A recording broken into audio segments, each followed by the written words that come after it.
En la antigua Grecia era famosa por muchas cosas.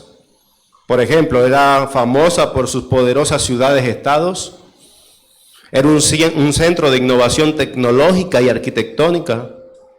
Sin embargo, podríamos decir que su mayor legado reside en su rica cultura. Ellos eran reconocidos por su poesía, por sus esculturas, pero el corazón de su arte era el teatro.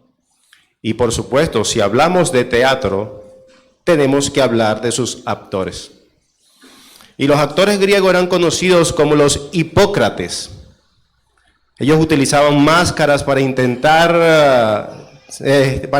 distintos papeles, el cual asumían una personalidad diferente. Cada vez que se ponían una máscara, ellos tomaban una personalidad que no eran de ellos para meterse en su papel. Así que los hipócrates, o la palabra Hipócrates, es donde viene nuestra palabra hipocresía, que me gustaría definir esta mañana. Y según nuestro diccionario, la hipocresía dice lo siguiente, y escuchemos bien.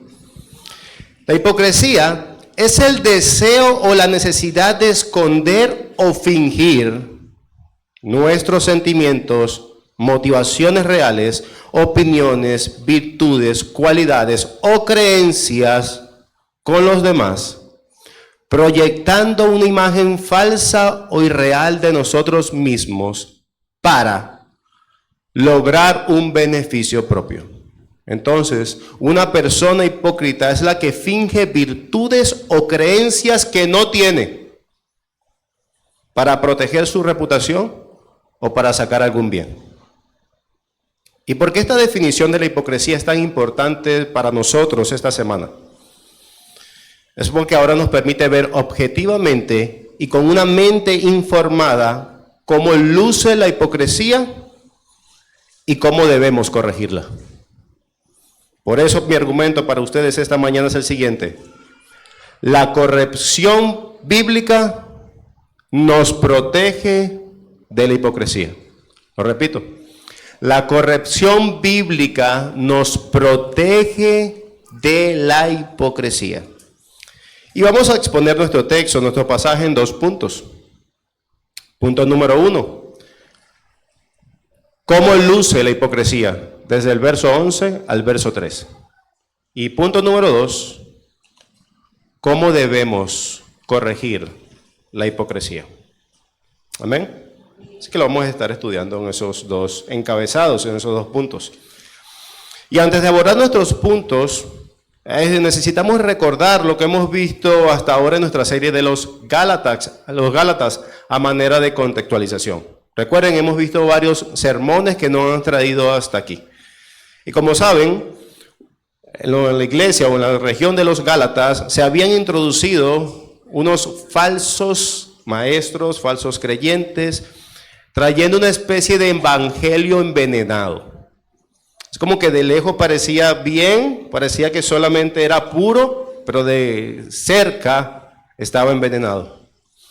Los cuales reconocían a Jesús como el Mesías, como el Salvador, pero esa salvación se obtenía, era creyendo en Jesús más las obras, los ritos de Moisés.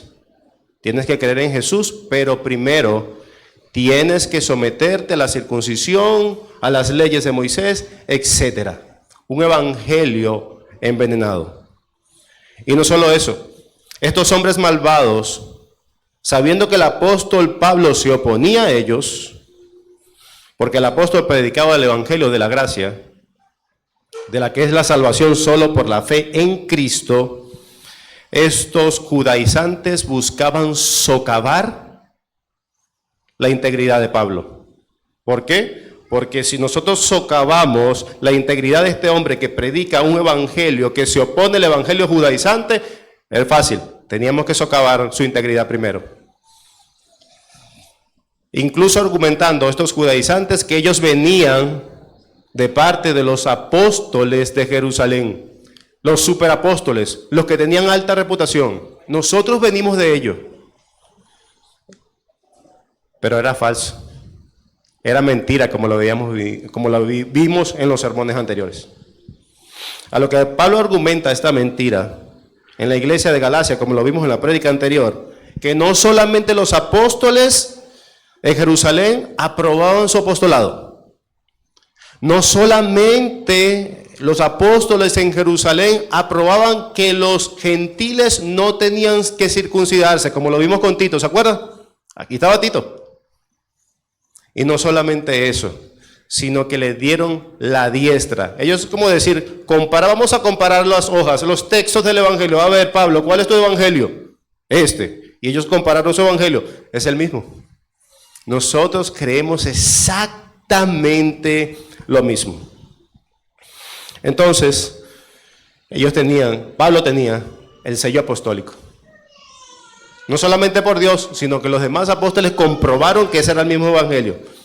Entonces podíamos pensar que esta argumentación tan clara para mostrar su argumento, sus credenciales apostólicas, habían de ser suficientes. Pero realmente no terminan allí. Dios utilizó lamentablemente un evento para seguir demostrando la autoridad apostólica y también para proteger a su iglesia. Entonces ese es el contexto que hemos visto toda la predicación de los Gálatas hasta aquí, lo que nos lleva a nuestro primer punto. ¿Cómo luce la hipocresía? Verso 11. Pero cuando Pedro vino a Antioquía, le resistí cara a cara, porque era de condenar. Entonces, ¿qué está diciendo aquí el apóstol? Cuando Pedro bajó de Jerusalén hacia Antioquía, se comportó de una manera que no era adecuada conforme al evangelio, una manera que estaba negando el evangelio, y Pablo se vio la necesidad de confrontarlo cara a cara, públicamente, delante de todos. Y uno podría decir, ya va, un momento. Pablo no venía diciendo que los apóstoles le habían dado la diestra, tú eres un apóstol como nosotros. Pablo no venía diciendo que no tenían que circuncidar a los gentiles, como lo vimos con Tito. Él venía de Jerusalén. Y Pablo no estaba diciendo que ellos confirmaron que tenían el mismo evangelio. Sí, incluido, y Pedro estaba ahí. Seguimos preguntando. Y Pedro no fue ese que habló en Hechos 15 en el concilio de Jerusalén, diciendo que después de una larga discusión en este concilio, concluimos todos los apóstoles que aquellos judaizantes que estaban promoviendo una fe en Jesucristo más la ley de Moisés estaban errados. Sí, todos los apóstoles dijeron eso. Tanto los judíos como los gentiles son salvos por gracia. Ellos tenían unidad. Y Pedro estaba ahí con ellos.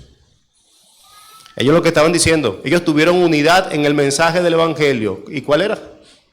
Que solamente los judíos o los gentiles pueden ser salvos si se arrepienten de sus pecados contra Dios y creen que el Señor Jesucristo puede salvarlo. Solo por medio de la fe en Jesucristo son salvos sin los ritos.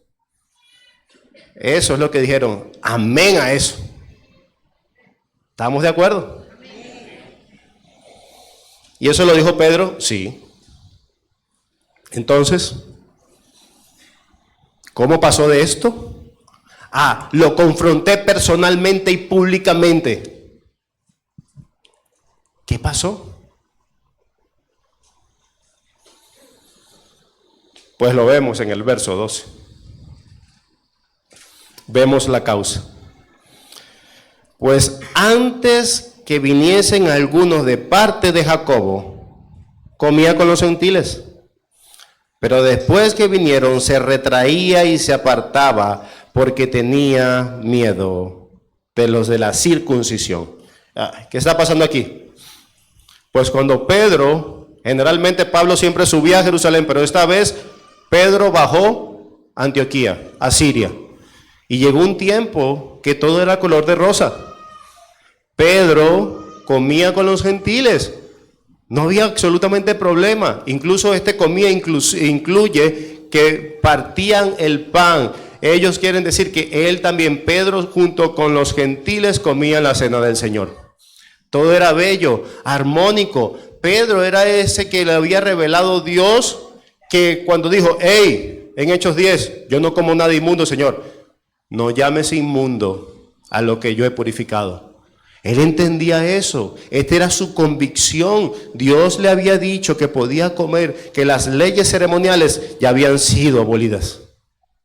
Él podía comer absolutamente todo. Él disfrutaba de una comunión con sus hermanos gentiles. Ellos reían, comían, partían el pan, tenían la Santa Cena juntos. Él entendía también que el muro que dividía a los judíos y a los gentiles había sido derribado por Cristo.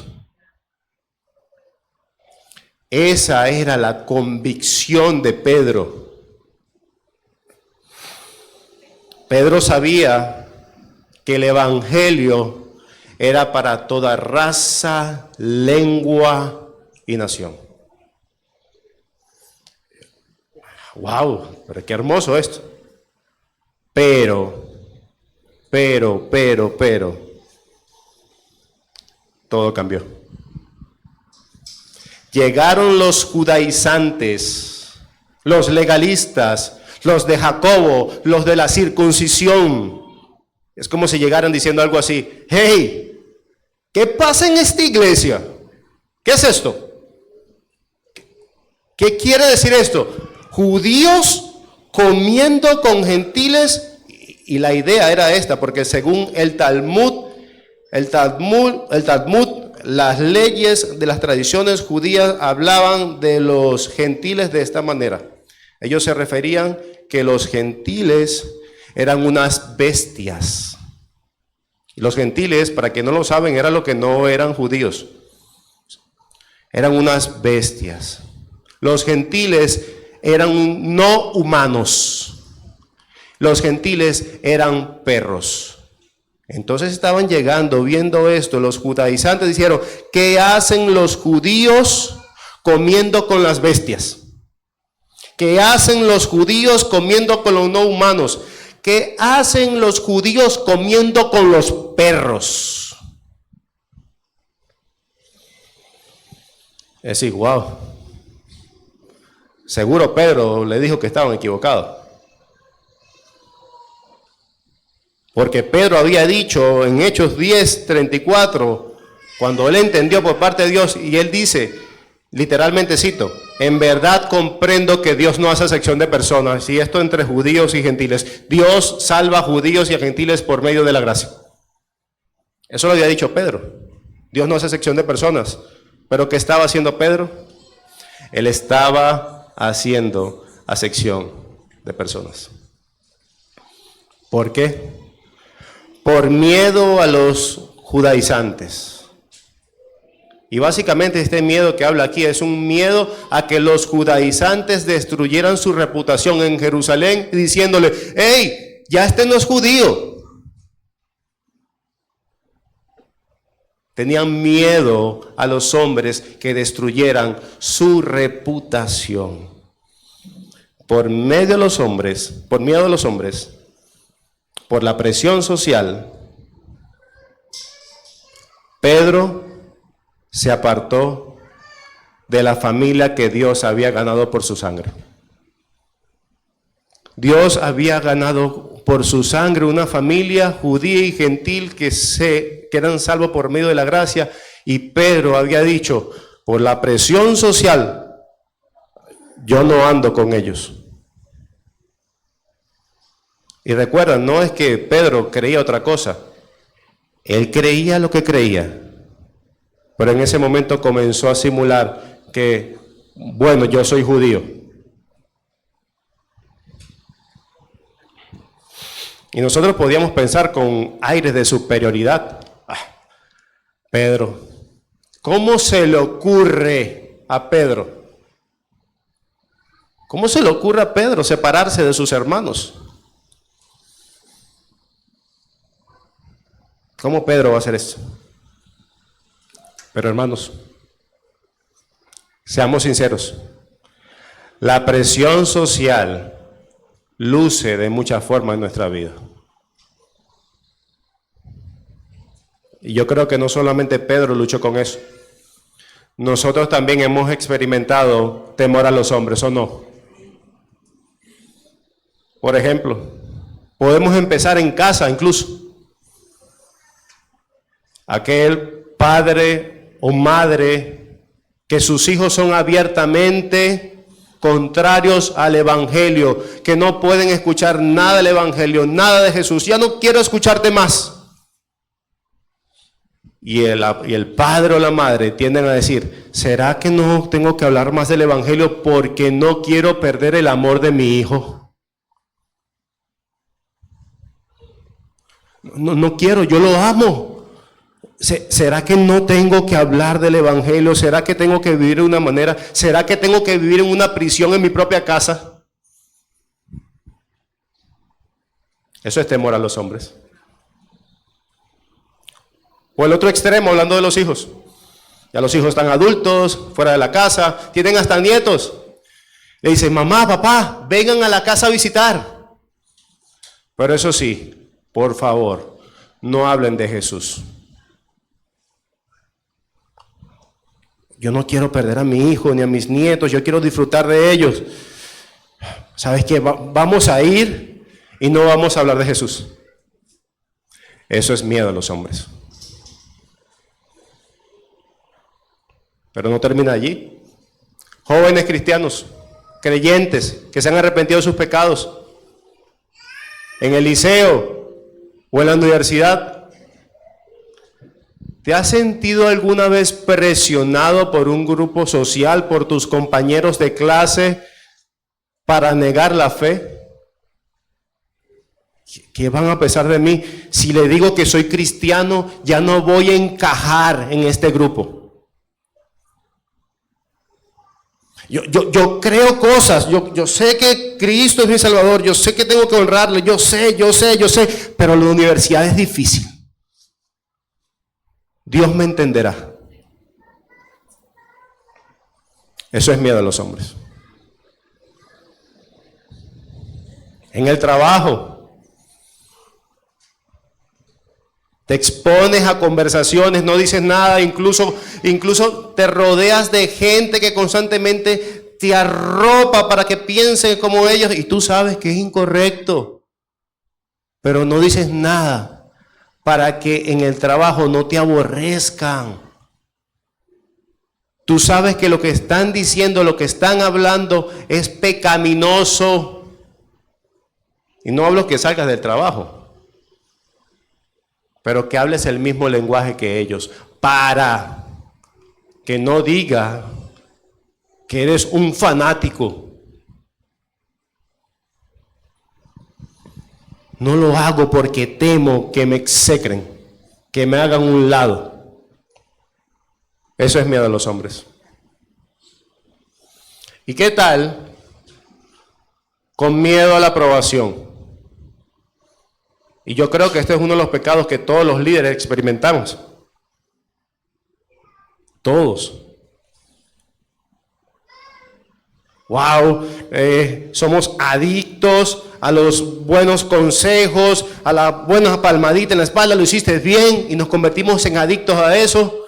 Y ya no podemos oír un comentario negativo porque nos destruye, y un positivo porque nos eleva. Y entonces empiezas a trabajar más. Y hablo del liderazgo en la iglesia también, el pastorado, empiezas a trabajar más para beneficiar, para agradar a los hombres antes que Dios. Y dice, wow, esta postura yo sé que es correcta teológicamente, pero aquel hermano me dice esto y no quiero perder su amor. No quiero perder su amor. Ahora imagínate eso multiplicado por más de 200 personas. Intentarlos o complacerlos a todos. Decía un proverbio que el temor a los hombres genera lazos. Es esclavizante.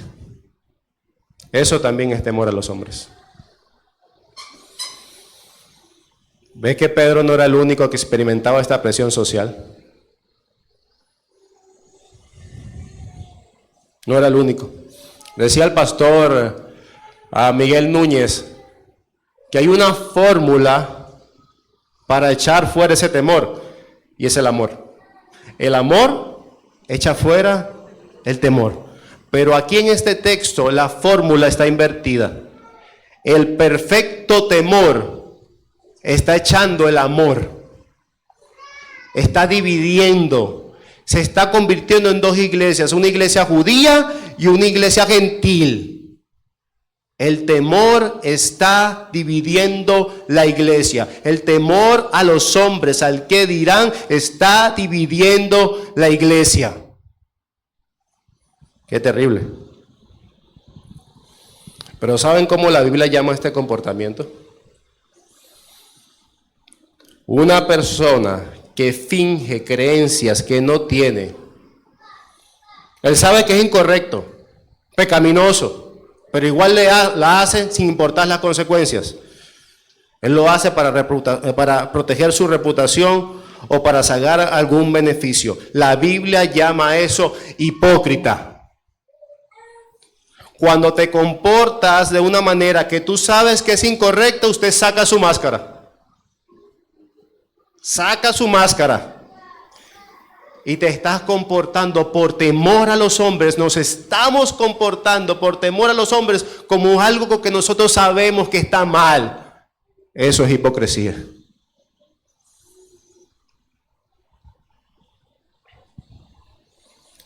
Y el verso 13 lo explica muy bien. Si hacemos algo por presión social que sabemos que está mal, somos unos hipócritas. Verso 13. Y en su simulación, mira la palabra que usa aquí, simulación. Esa no era su convicción, simulación. Participaban también otros judíos, de tal manera que Bernabé fue también arrastrado por la hipocresía de ellos. Decía William Hendrickson que Pedro sabía que al separarse de los creyentes gentiles estaba actuando contra sus propias convicciones. Estaba escogiendo sus verdaderas convicciones, estaba escondiendo sus verdaderas convicciones, así como un actor oculta su verdadero rostro tras una máscara. Estaba siendo de hipócrita por temor a los hombres. Eso decía Hendrickson. Esto es terrible. Venga de quien venga. La hipocresía es terrible. Tú te estás comportando de una manera que sabes que es incorrecta, pero aún así no te importan ni las consecuencias que van a tener para con los demás.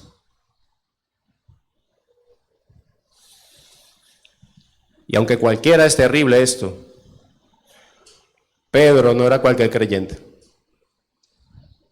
Era un apóstol que tenía una influencia gigantesca para la iglesia. De hecho, la Escritura habla que nosotros estamos fundados ¿sobre qué? Sobre la base de los apóstoles y profetas, nuestra fe. Tiene una influencia grande para la iglesia. Así que prácticamente de inmediato su simulación trajo como consecuencia de su pecado a la iglesia algo. Decía MacArthur que su ejemplo indujo de manera indirecta a los otros judíos. Y la influencia fue tan grande que Bernabé, uno de los pastores de la iglesia de Antioquía y uno de los amigos cercanos de Pablo, que él había escuchado predicar contra los judaizantes largo tiempo, también fue arrastrado por la hipocresía de Pedro. ¿Tú te imaginas eso? Bernabé era uno de los mejores amigos de Pablo hasta ese momento. Él había escuchado a Pablo hablar contra los judaizantes una y otra vez, una y otra vez, una y otra vez, y aún así también fue arrastrado por el pecado de un líder, y un líder como un apóstol. Por eso es que el pecado de los líderes no puede ser tratado a la ligereza. porque esto causa una influencia también poderosa. Esto no es solamente un miembro de la iglesia, no solamente un congregante regular, estábamos hablando de un líder y tenía que ser tratado de esa manera. ¿Por qué? Hermanos, alguien decía, el pastor Brian Croft decía que los líderes de la iglesia, al momento que se convierte, que Dios lo llama y lo ordena, y lo convierte en un líder, empieza a vivir en una pecera. Y en la mejor manera de decirlo, porque en esa pecera todos lo miran. Y lamentablemente quisiéramos que la gente copiara más las cualidades positivas, pero lamentablemente tenemos que reconocer que primero copian los pecados.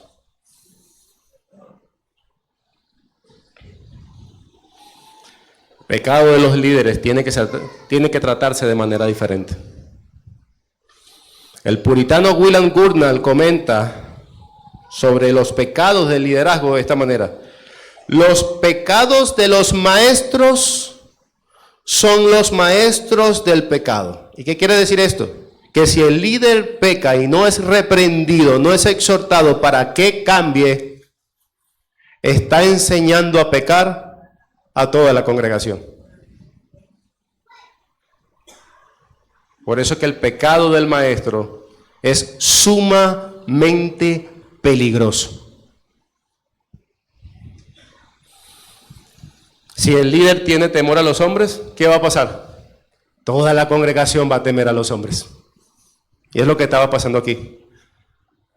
El pecado del liderazgo va a arrastrar a una iglesia hacia el mismo pecado. ¡Ey! Si él lo hace, yo lo hago. Por eso es que MacArthur dice, aún me restrinjo de cosas legítimas para que no digan, MacArthur lo hace.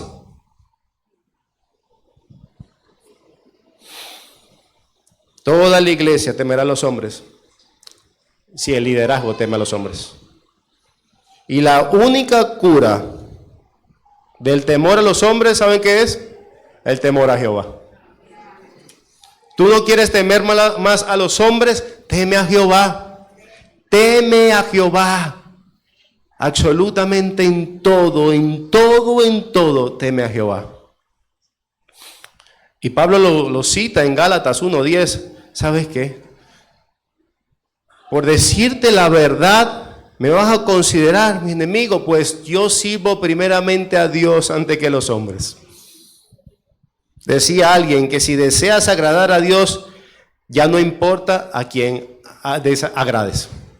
Si desagradas a Dios, ya no importa a quién agrades. Pero si agradas a Dios, ya no importa a quién desagrades. Incluso hasta más fácil. Intenta agradar a más de 300 personas. ¿Creemos que lo vamos a lograr? Jamás. Somos mutables. Un día nos gusta una cosa, mañana nos gusta otra. Pero a Dios, si agradas a Dios, no importa en absoluto a quién desagrades. Mi hermano, mi hermana, libérate del peso del temor a los hombres. Echa esa carga afuera. No vivas para agradar. No vivas para escuchar críticas o elogios. Que eso no te mueva. Que eso no te mueva. Agrada a Dios. Y la fórmula vuelve a estar completa. El verdadero amor echa fuera todo temor. Ama a Dios. Así que mis hermanos, qué terrible es la hipocresía, ¿cierto? Pero la historia no termina allí. Lo que vimos hasta ahora es cómo luce la hipocresía. Es una máscara que tapa las convicciones que tenemos y vivimos de una manera que sabemos que está mal, pero sin importar las consecuencias, vivo de manera contraria a lo que creo. Eso es la hipocresía. Lo que nos lleva a nuestro segundo punto. Ahora, ¿cómo debemos corregir la hipocresía? ¿Cuál es la solución para la hipocresía? Bueno, Pablo lo deja muy claro en el verso 14. Pero, ¿qué dice el texto? Pero cuando me contaron, ¿dice eso? Cuando vi, Pablo estaba viendo, Pablo estaba analizando la situación. Esto no es que le contaron, esto no es que alguien me dijo por ahí. No, cuando vi un escrutinio, observé, vi que no andaban como rectamente conforme a la verdad del Evangelio.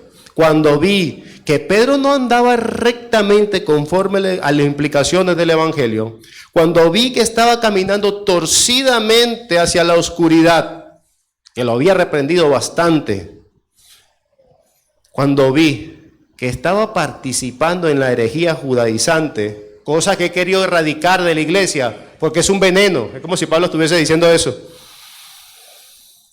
el cual separaba, volvía a reedificar el muro que Cristo derribó de judíos y gentiles. Esto es lo que hacían los judaizantes, volver a reedificar el muro que Cristo tumbó. Pero dije a Pedro, delante de todos, y esto quiere decir públicamente,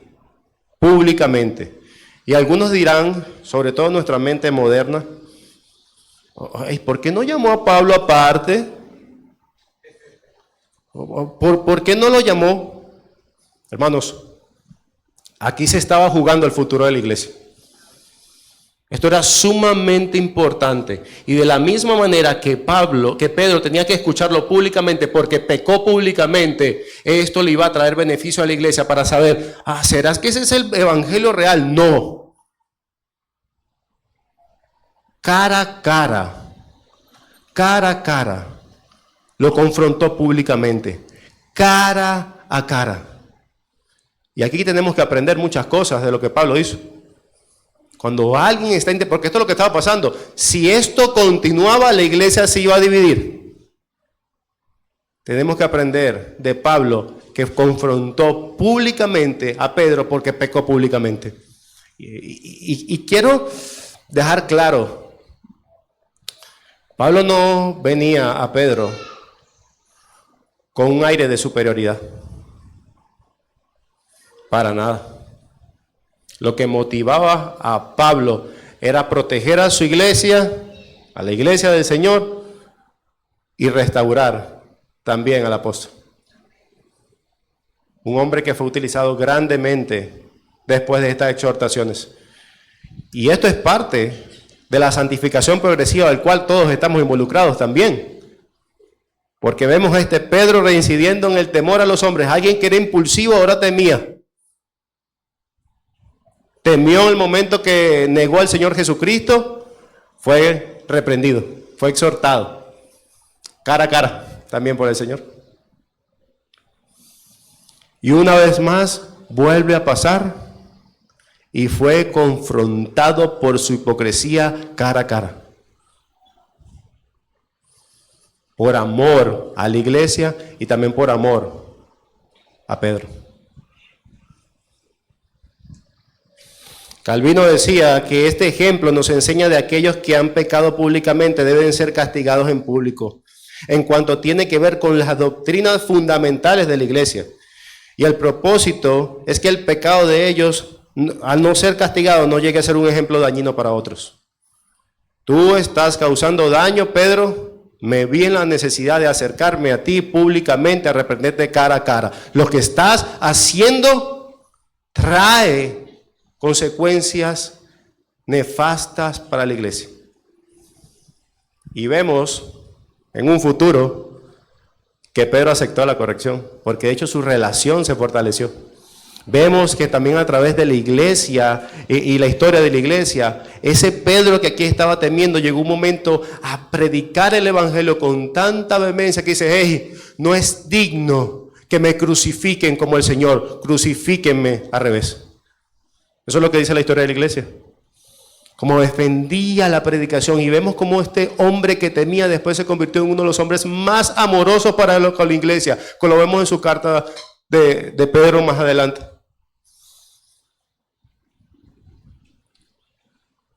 Entonces, el motivo de esta confrontación debe ser ganar a tu hermano. Ganar a tu hermano. Amorosamente te acercas a él, lo exhortas, pero con la intención de ganar a tu hermano. Sigue diciendo, si tú, Pedro, siendo judío, vives como los gentiles y no como judío, ¿por qué obligas a los gentiles a judaizar? Pablo, una vez más, le está diciendo públicamente, Pedro, ¿por qué tú eres un hipócrita? ¿Por qué si tú sabes lo que sabes y crees lo que crees, estás viviendo de esta forma? ¿Por qué? Tú no vives como judío, pero para que aquellos te acepten, estás influenciando a judaizar a toda la iglesia. Tu pecado está influenciando a toda la iglesia. Tu pecado, que es abierto, que todos pueden ver, están influenciando a toda la iglesia. No seas un hipócrita. ¿Por qué lo haces?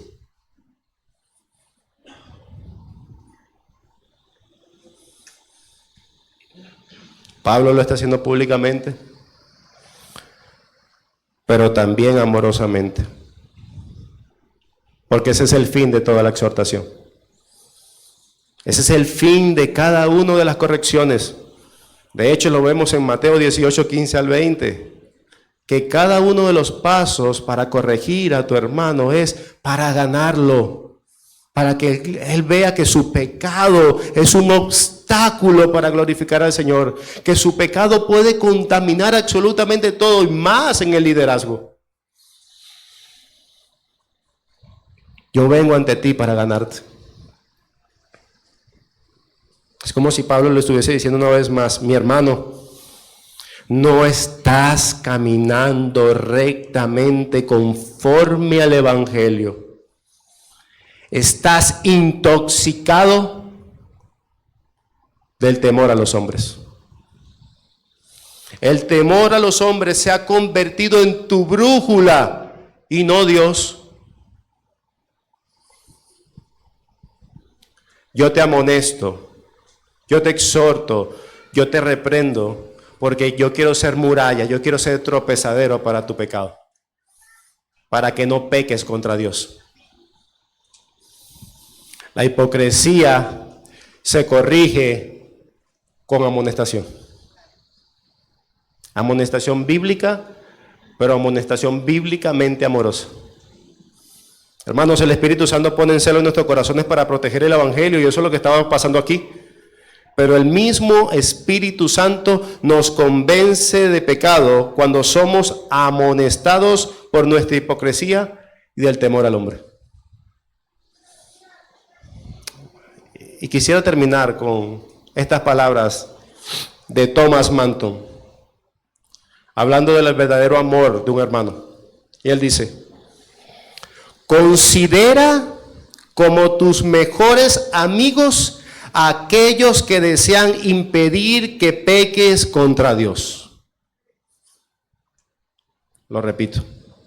Considera como tus mejores amigos a aquellos que desean impedir que peques contra Dios. Considera los más cerca, tus mejores amigos, aquellos que te exhorten cuando te vean pecando. Así que, mi hermano, prepara tu corazón para ser exhortado, porque si tú estás en la santificación progresiva, y lo estás, vamos a necesitar que un hermano venga a nosotros a exhortarte, estás pecando. Y no lo veas como tu enemigo, no lo veas como tu enemigo. Aquellos que se acercan a ti y te dicen, no estás caminando rectamente conforme al Evangelio, arrepiéntete. Velo como un acto de amor. Yo quiero que esos amigos me rodeen.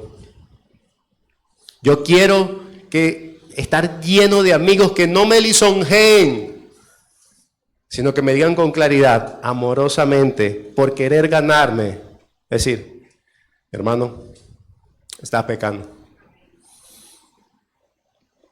Estás pecando. y quiero ser un obstáculo para que no peques más. Seamos amigos como Pablo lo fue con Pedro. Lo fue con Pedro. Y esto es un fruto de un verdadero creyente. Lo repito. La hipocresía se corrige con amonestación. Así que recuerden nuestro argumento. La corrección bíblica nos protege de la hipocresía. Mi hermano, mi hermana, si hasta hoy has sido hipócrita en un área de tu vida, desecha esta careta. Vive conforme a lo que eres.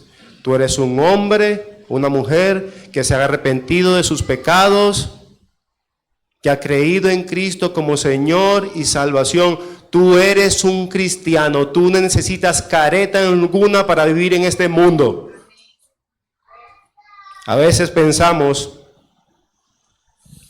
por esa presión social, es difícil vivir en este mundo. Y sí lo es. Pero yo te quiero recordar algo.